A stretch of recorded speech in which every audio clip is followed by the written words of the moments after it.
Hello, and welcome to this week's episode of the Reset Podcast. I'm your host, Laura Mignot, CEO of the experience agency D-Flash. Each week, I bring on another business leader who's doing game-changing work, and this week's episode is no different. I'm super excited to have Val DiFebo, who's the CEO of Deutsch, and we're going to have an interesting conversation about how she got here, what she's doing, and what's next for that game-changing agency.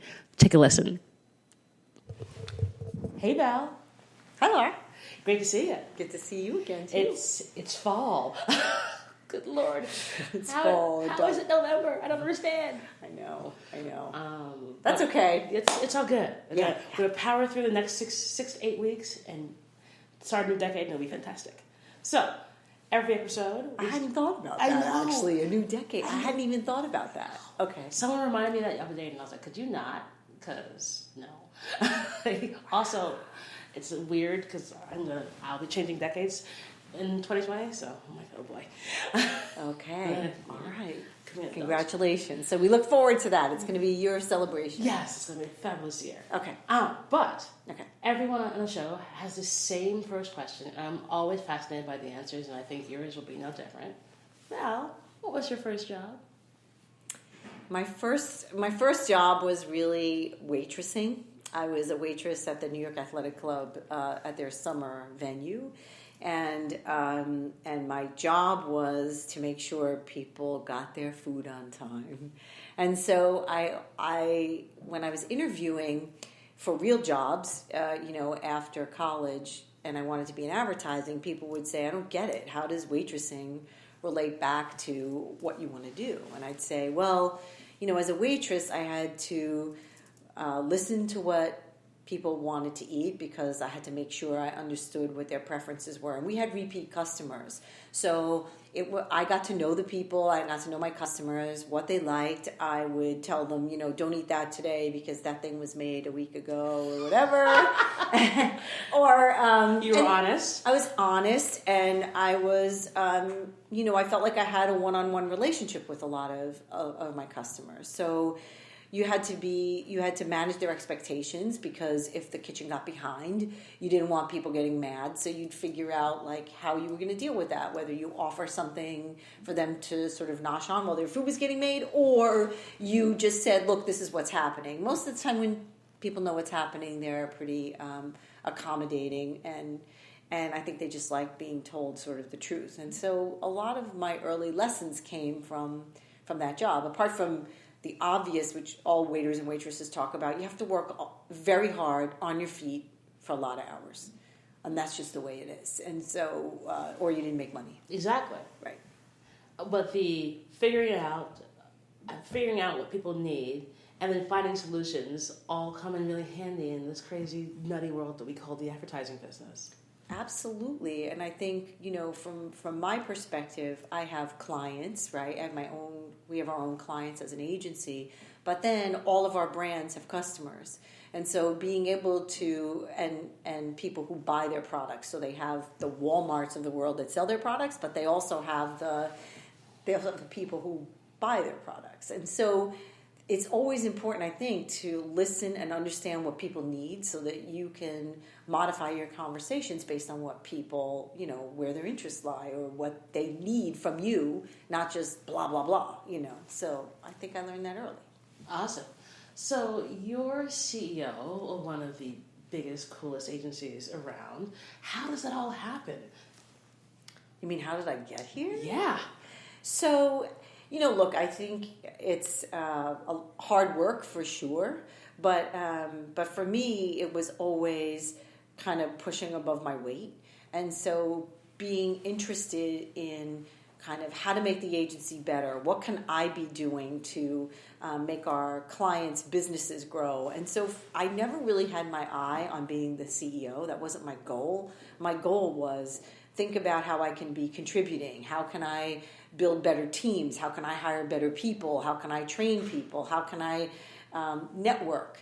All the stuff that I thought was important turned out to be a good thing for the job that I got. So when I got made this CEO of this office, it was very natural because I was growing the agency, introducing new disciplines, finding new talent, working with clients, winning new business, all the things that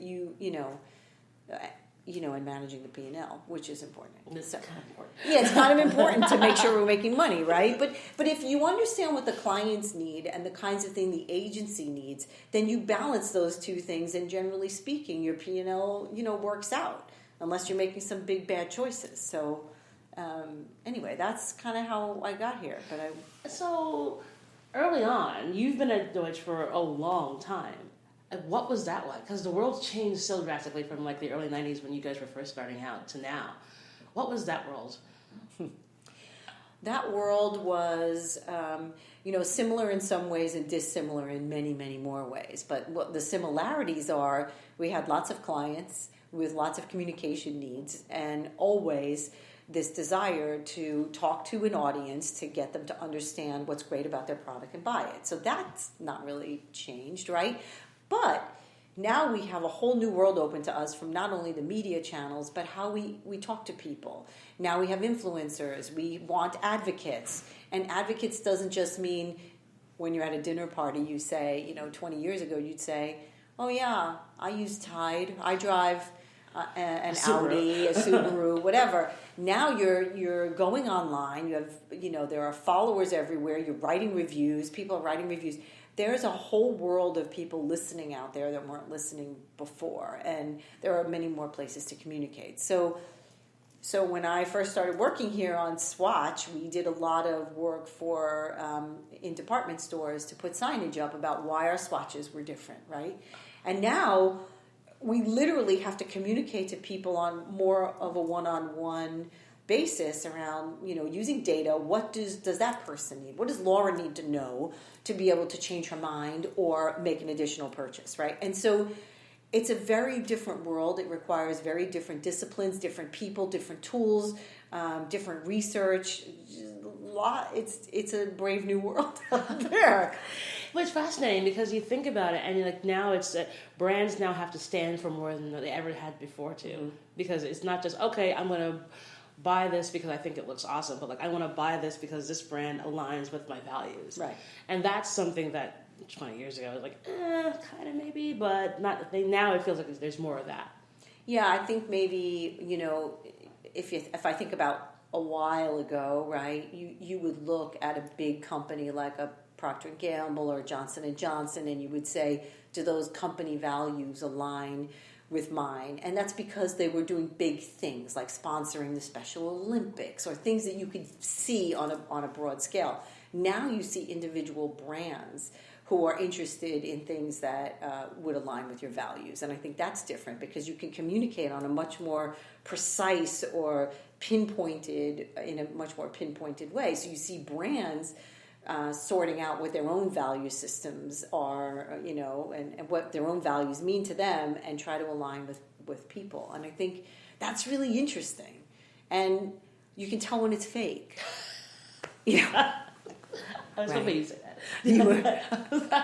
No, you can, right? You can because I'm always fascinated when brands try so hard and you can tell it's not real. And you're like, what are you doing? It's like, I think the most overused word in our industry is authenticity, mm-hmm. because it's become so much that nothing is authentic anymore because people keep cheating this and thinking that they have to make these things perfect. And you're like, not so much. Right, and I think people. Oh, that's a really good point. And I think, everybody wants to be authentic. They want to be true to themselves, right? But when you try to think about what do I need to say to make my message more meaningful to people, and it doesn't come out of who you are, that's when you're being inauthentic. And so you can tell when someone aligns with something they don't completely believe in. When a brand does, or a person does, for that matter, an influencer, you can tell when they're they're just phoning it in. They're phoning it in, right? And they're taking the money and they're saying that's Thanks. But I think but people know, and because there's so much surround sound, there's so much noise out there. You connect with brands and people and things on so many different levels. if the message isn't consistent, you can feel it, right? You know. So I don't know. I just think that's interesting. Yeah, it's a weird time in our industry because I feel like there's, there are brands who are really doing great jobs of like living and breathing their values, and then you've got other brands who are clearly phoning it in, and then you've got this sort of middle lane where like they're kind of trying to figure it out. You don't know which way to go, and you can see the struggle because you're like, why are y'all doing that? And then you see the pullback, or they went way too far this way. Like, well, you just want to stick a model over there, and hopefully it works. And so it's a really interesting time in our industry. What do you think? What would you kind of recommend for brands to sort of get this right in terms of like actually honoring their values and being smart about it? I think that's a really good question. I think that first of all, you kind of have to look inside yourself, right? What's been in your brand's DNA from the beginning, or if you're evolving your brand, what are the things that you want to keep and what things do you want to throw away? So there's always that sort of basic kind of what do you want to stand for. But then, we live in a time when you can try things out, right? So there might be a certain value that you have that you can express 4 different ways. And you can take chances and see what's the way I can express, simplicity, honesty, integrity, any of those things. What are 3 different ways I can express that? Does one go too far? Does one hit it right on the head? Is another one not far enough? Those are things that are testable now, and you can see whether or not people react to them or feel, and they tell you, that sounds like bullshit, that doesn't sound right. That sounds like you're overdoing it, it's hyperbole, whatever. Try too hard. Yeah, try too hard. And I think we're in a time when there's a feedback loop that's pretty quick, and that you can get data from. So I guess what I would like to see happen is brands taking small risks and saying what's the way to go. I mean, without risk, you don't get to a place that's great. I always say that. You take little. I mean, you don't go crazy and try to stand for something that you're not, right? Well, that's the thing. I think, it's weird because you look around and you see some of these campaigns and you're like, well, why did you go and do that? What were you thinking? But then you're like, oh, okay, I get it. Like I think of the Popeyes versus Chi-fil-a, and I find this war fascinating. Yeah. Because not only is it obviously the chicken wars in terms of the sandwiches, whatever, but like it's also that they're getting each other's goat, right? And that's actually kind of good. Like you want to see the fight. It's like it's like Coke versus Pepsi, but right. But now we've got like Chick-fil-A versus Popeyes, and so it's interesting to see how they sort of like said, okay, we're going to go after each other and just see what happens. That's always been a marketing tactic, right? Even in the old days when MCI went after AT&T or whatever, or even when you saw, Mac and HP going after each other, right? There's something really powerful about comparative advertising when it's done in a clever way, and it gets people to think about the differences between the products. Sometimes the one you think is going to win doesn't always win because you align better with something. They're pointing out the values of the other company too. Well, that's the thing. It's funny because what Popeyes did by coming back on a Sunday, knowing that Chick-fil-A is closed on a Sunday, right? Right. But then Chick-fil-A being like, our sandwich is better, and so you're like, okay, we appreciate that, and I think that kind of good push and pull with competitors is actually is healthy for our industry. I think so too. I think it's also it's done in a way that is not nasty. Is probably the best way to say it. It's competitive, and I think there's healthy competition, and there's also kind of goading each other a little bit, and that's all good. I think especially as we head into an election season when it gets ugly, those kinds of comparative things when it's about, just think about it, right? We're talking about chicken. We're talking about soft drinks. We're talking about candy, right? Yeah. That's okay. I think that's okay, and I think it's a little bit lighthearted, and it feels like you can have that kind of fun when you're talking about a chicken sandwich. And it gives people, I think, a little bit of a respite from some of the rhetoric that's out there that really does pinpoint very strong differences among people that's unsettling for people, I think. I think especially now, we live in a country where people recognize now, wow, there are a lot of differences. So, yeah, but if we're going to how serious can we take ourselves if what we're arguing about is being serious or a chicken sandwich? I think it's a good thing. I think it gives people something to be different about that isn't so serious that it.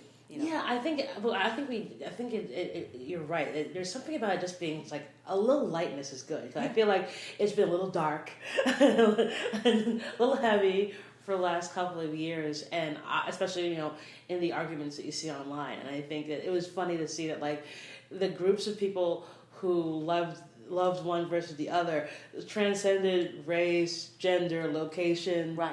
And it was just like you have this sort of natural competition behind the two of them, and I think that's also great because it allows us that we can all still have fun here, right?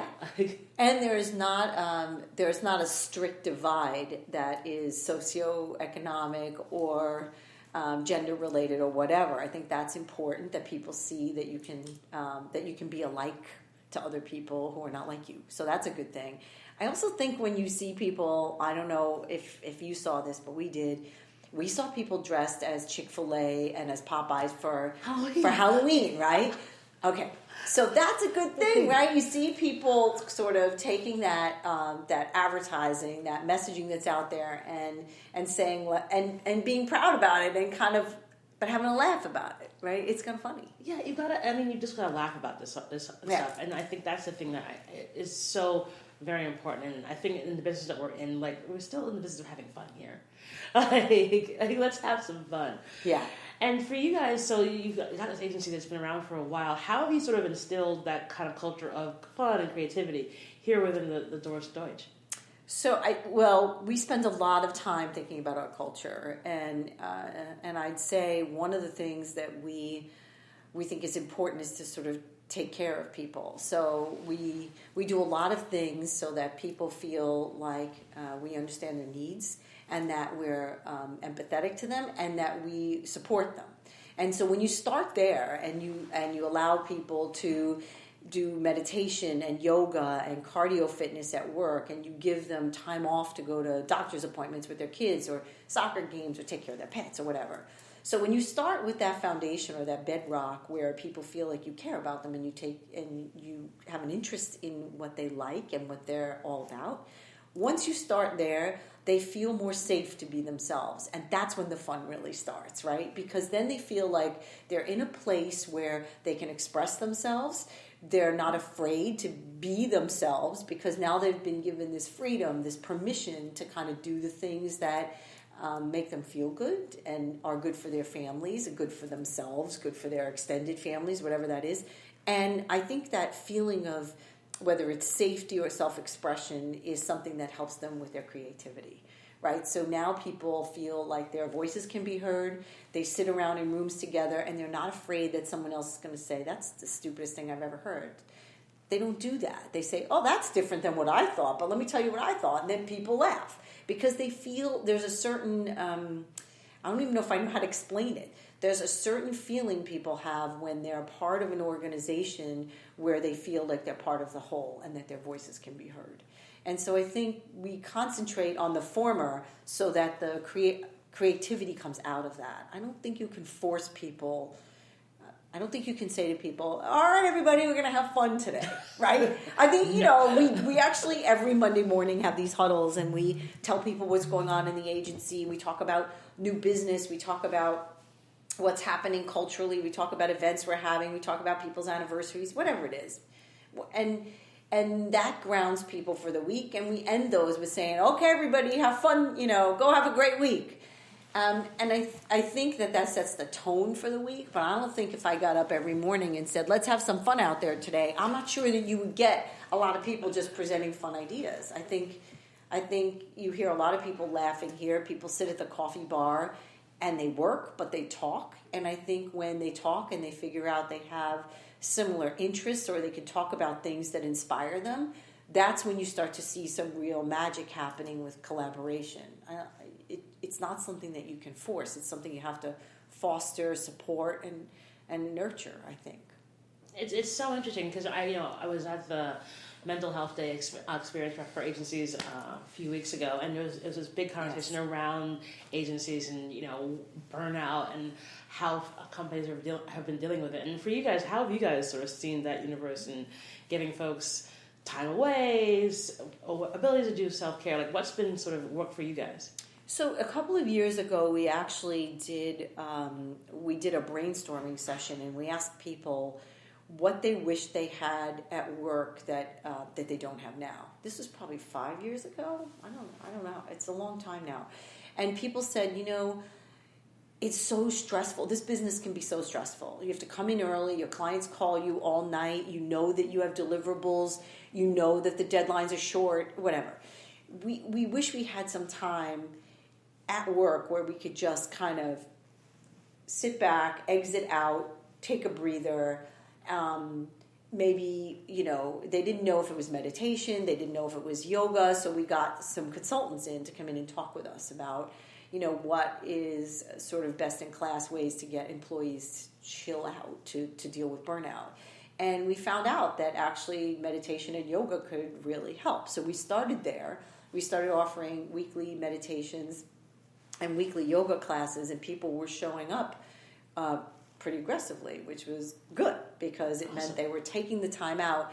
I think it's important, too, that I went, and I still do go to yoga and meditation classes, because the thing I didn't want to happen is I didn't want people to think, well, the boss thinks that I'm being lazy if I'm going to meditation and yoga. I needed them to know that taking care of yourself is important to me, and it should be important to them. And they're not going to be looked at in a way that is derogatory or that they're being lazy because they're taking care of themselves. And so the best way to do that is not to get up and say, everybody go to yoga and meditation. It's to be a part of it. Go and take part of it. Right, exactly. And then some other folks said, we love this, but we would love to also be able to get in shape a little bit more because we don't have time to go to a gym. Right? So we started bringing in a trainer, and about 20 people a week go to these high-intensity cardio training classes. Here? Here. Awesome. Yeah, we do them here on Wednesday nights. And at first I didn't go because I didn't think I could keep up. I was like, I'm older than everyone else. But I did. I started going. And it's really fun, and it's great, and you feel good about yourself. And when people... There's such a camaraderie in there. I'm not great at push-ups. I can do some other stuff, but I'm not great at push-ups. And all the people who go like, come on, Val, you can do one more. You can do one more. And it's great because they're not treating me like I'm the boss they can't talk to. We're all the same. Right. And we're all there to take care of ourselves. And I think when people know that you're interested in their wellness, in their fitness, in keeping them healthy, giving them healthy snacks instead of garbage all day long and just serving potato chips and stuff. I have nothing against potato chips, but there needs to be an alternative, right? Of course, always. Yeah. But I think when you start there, it's at least a focus on wellness and well-being, right, and mindfulness.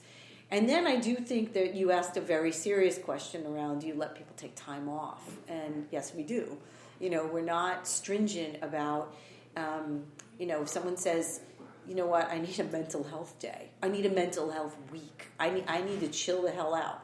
We talk to them. We figure out how we can get that done for them.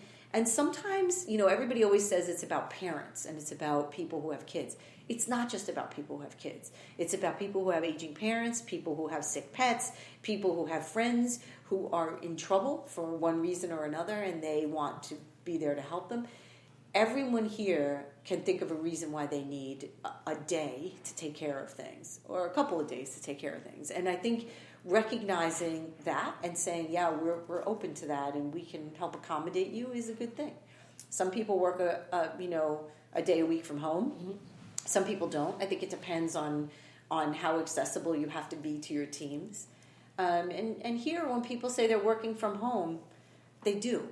And sometimes, it's a funny thing. About a week ago, someone said, I'm going to be working from home on Friday because I have this, and this to do. And I said, that's great, but why don't you take the day off? Because it sounds like all that other stuff you have to do is a lot.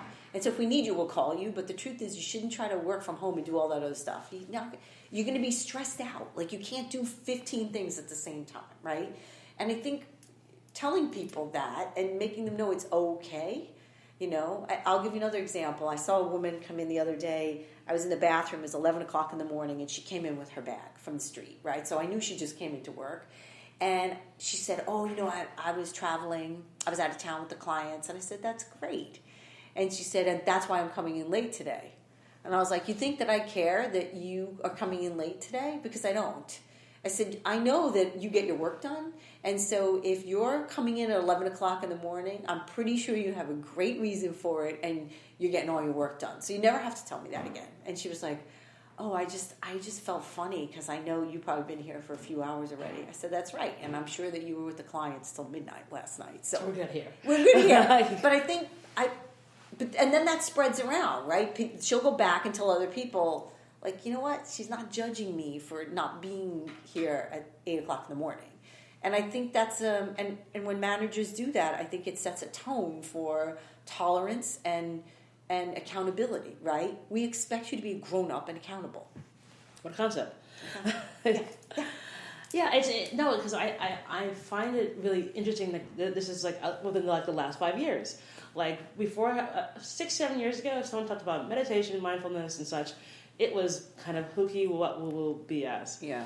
And I think that there's actually been a shift, like within the last 5 years, where it's been like, one, okay to talk about it, but more importantly, managers, CEOs, presidents are saying this. Listen, we all have something, and it's important for us to take a minute to breathe and walk away if we need to, and live your best self, because you're going to be a much better, happier employee as opposed to burning out. Right. I mean, that's absolutely true. Great point. I also think I've learned some things from yoga and meditation, particularly in meditation, where we've learned to think about, what the other person is thinking. So when someone cuts you off or someone's walking really slowly in front of you and you're getting frustrated and you want to you're like, oh my Scream. God, yeah, exactly. I got to get somewhere. How come they're moving so slowly? Maybe they have a bum leg, or whatever the reason is. Do you, take their side of it? And what if it was you? What if you were the one who was carrying slowly? Right, or you had 5 heavy bags and you're not walking as quickly as you used to. Do you really want someone breathing down your back? And so I think changing your focus a little bit and be able to see the other side doesn't only help when you're on the street and you're walking, but it helps you when you're in meetings with people to say, what could they be thinking that was their response to that? Or instead of just, well, that was not, I wasn't expecting that. Right, okay, but where are they coming from and how can I work with that? And I think that's taking a breath, as you said, slowing down a little bit and saying, what's going on here that maybe I didn't see before? I think that's growth, Yeah, and it's for everyone. It's funny, I would totally agree with you, because I find I do that myself now too, where I'm just like, all right, I started meditating like 4 years ago, and same deal, where it's like, let me just sort of take one step back, because I'm going 1 million miles a minute, right. And sort of see where these guys are. And I'm sure I'm right, but because 99% of the time I am, but let's just see where they're coming from, because I think, and I brought it up to this women's group I'm a part of, and we were talking about this, and so we were having a discussion about a woman that we might be working with, and I was like, well, let's all take a step back and think about where maybe she's coming from, because we're kind of coming in hot, right? And it's probably to her, holy, what's going on? So if we can sort of look at it from if this was us, how would we respond? And you're like, oh, one, Laura, you're being really calm about this. But I was like, well, no, because we have to remember that we're not always the star of the show. Right. Absolutely. And we've just got to let people have a moment to give their POV, have their moment to take a breath, and sort of assess the situation before kind of diving in. Right. And that makes us better leaders. Right. I think that is the difference between sort of graduating to leadership, right? I had a conversation with one of our employees last week, and they said, you strike me as someone who's very even-tempered and calm. And I think, wow, that's funny, right? Because I'm a hot-blooded Italian. But what I always think about when someone comes in and throws sort of a million, oh, we have this, and this. I think to myself, okay, well, I can get overwhelmed right now like this person is. Or I can try to figure out how to slow down and find a way out, right? Because we got to find a way out. You have to. Right. We've got to find a way out together. We should find the way out so that we both feel good about the way we got out of there. So part of my job, I think, is to give people the tools to sort of slow them down, and because I don't want to tell everybody the answers all the time. Exactly. I can be that person that says, probably 98% of the time I'm going to come up with a good answer. I've been doing this a long time, right? But that's not how they grow. No. The way they grow is if they come up with the answer. And so I try to ask questions, which is something I learned in meditation and practicing mindfulness, right? Instead of just giving the answers all the time, kind of what's the way we should approach this? What are a couple different ways we can approach this? And then let's figure out how the best route. And they feel good when they leave because now they've contributed instead of just coming into my office for an answer. Makes a big difference. Yeah, well, you give someone some degree of ownership around that. Lo and behold, guess what? They feel really good about it. And you're like, oh, okay, right. Thank you. And that it does wonders. And I find it with my staff as well. I'm just like, all right, cool. You figure it out. Like, you don't need me to tell you because that's not going to get you guys anywhere. Right. So what would you tell 25-year-old Val now that you've gotten to this point where you're like, I've got this mindfulness down, I'm managing the people effectively, I'm let them get their own agency and their own answers. What would you say to 25-year-old Val? So 25-year-old Val was always, or I should say often, afraid to ask for compensation that she thought she deserved. Even though, you would see other people around you getting promoted or compensated, there was a piece of me that thought, if I ask, are they going to look at me in a way and think I'm too ambitious or too forward, and I think the world has changed a lot, so thank God for that, because I think now ambition is not necessarily a dirty word, and I think for women 25 years ago or 28 years ago, whatever it is, it might have been looked at as like, is she kidding? Like, what, why is she like that? That's bitchy or whatever. Oh, of course. Exactly. She and she thinks she's better than everyone else. But I think so, I wish that 25 years ago someone had told me how to do it a little differently, and I counsel a lot of people 25 years younger than I am, and I ask them, how do you think you're adding value? How do you think that you're contributing to the team? Do you think you're compensated in a way that's commensurate with how you feel like you're contributing? And if the answer is, I don't think I'm compensated the way I'm contributing, then we talk about that contribution, because sometimes there's a disconnect there, right? Sometimes they think they're amazing. Right, I'm killing it. And you're like, not so much. Right, not so much. And then they have to work on that. But if they are killing it, then you better step up, right? You got to pony up the money for them. And so I think teaching not just women, but people to be more aware of how they're contributing and how they're adding value and why they should be considered for a raise or a different position, an acceleration in their job is a good thing.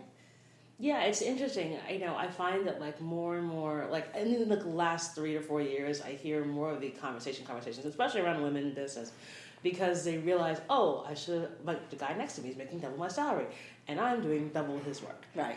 And I think what has to happen is that more women have to sort of say what you're saying. It's like, well, assess the landscape and then ask for more. Like, do it. I mean, I'm always floored when I give this talk now, and like one of the things I talk about is, well, what's your rate? And I don't know what my rate is. Well, what's your X factor? What's your unique thing about you that makes you the one that has to be the person? I've never thought about that. Write it down. Like, figure this stuff out. Right. Because, closed mouths don't get fed. And if you don't say, listen, here's why I'm awesome, and here's why if you don't do this, I'm out the door. Right. We can't have these conversations. So I think it's a testament that, like, as a CEO, that you're giving that great counsel to young folks, because God knows they need it. It's a funny thing, right? A lot of people, there's a certain personality type where if you talk to them, they'll say, the team did this and the team did that, and then you have to drag it out of them. Like, what part did you play? Did you lead the team? Did you write the presentation? What part? And then you start to see that it's not a bad thing to take accountability and to take credit for the work that you've done. And also, by the same token, to say, you know what? I did all that work, but I couldn't present it. Joan had to present it for me because I was nervous and I was sweating and I was stammering. But I did all the work and she presented it, so we're a good team. That's great, because now I know what I got to work on for both of you, right? Yeah. So that's a good thing. And I think being, again, mindful, aware of what your awesomeness is, as you said, right, is great. That helps people grow. And it's necessary, and that's where we go in business. So, fun question: where does Val go for a little bit of good self-care? Whether it's a drink out of the office, a spa, a walk. What's the thing that Val does where she's like, "This is my time. This is all Val time, and I can breathe and have a moment"? Yeah, that question is interesting because for me, the Val time that I really like to have is when I get to travel. And I know that that's not what you're asking me because you're asking me for a moment, but I plan I literally I love to get up and go. I like to go to places that I haven't seen before. I like to explore. I like to see things. My eyes get excited by and thirsty for new visual stimulation. I love that. I love it. So whether it's a movie or new architecture or whatever it is, I have a very visual memory, and so things stick with me when I see them. And so that same, right? Oh yeah, same. It's I similarly I want to go somewhere new, and if I walk by a building, I'm like, oh, cool. What's this architecture? I had no idea. But but also you remember it, absolutely. You might not remember exactly where it is, but you remember what you saw. And if I take that down to a sort of a micro level, I do love to go for walks. I like to put my sneakers on and get out of here and look up and look at the tops of buildings. Sometimes, especially in New York, you can't see what a building really looks like because all of the storefronts are down on the bottom level. If you look up, you can see some amazing roof lines and beautiful pediments and cornices around windows. And you're like, wow, is that building from the 20s or is this a new building? And how did they do the windows? It's pretty cool. And so for me, some Val time is just getting out and going for a walk, whether it's cold or hot or whatever. I'd like to get out and go for a walk and look around and look at people too. Yeah, people watching in New York City is the best thing on earth. Yeah. And there is no other better place in the world for people watching. Sometimes you got to run, but yeah, well, guys, it's a little special. But I really, I'm not the person who I get antsy in a spa. Honestly, I can't. You can't sit still. I can't sit still. So that's why walking is good for me because I get a little sort of visual stimulation, but also my brain gets to disconnect from what I'm doing and go to a different place. And I think that's what I like to do. Fantastic. So, 20 plus years at Deutsch, what's next for you? Yeah, everyone asks me that question. I don't know, 20 more years at Deutsch. How old will I be then? Old. Fabulous. I don't know. You know what? I think my time at Deutsch isn't finished yet. And the reason I say that is because every single day I think of how we can be better at what we do. I think about data. I think about technology. I think about the way to be creative using all the new tools and all the new technology that we have. And that's exciting. And we're hiring lots of great new people who think differently. And so when I come to work every single day, I'm stimulated by how we can create communication, how we talk to people, with all these new things that are available to us. And considering the world is always generating new things, I think there's a lot of work left to do here. And one of my jobs is to get the people who know how to do that excited about working in an advertising agency and not in their own little startup, right? So I think there's work to do here, and I like that. But I don't know. I like the theater. I like to travel. I don't know what I'm going to do next. But as long as I feel excited by what I'm seeing and what I'm doing, I think I'll be, I don't know, I think I'll be happy. Awesome. Yeah. Well, Val, it was such a delight having you on the show. You're just wonderful. I love talking to you. In fact, I hope we have a corrupted file so we can do it again. Well, no. I want this to be a good episode. But happy to come chat anytime. But it was such a delight to have you on the show. I thank you so very much. Oh, thank you. I really appreciate it. Thank you. And that's our show.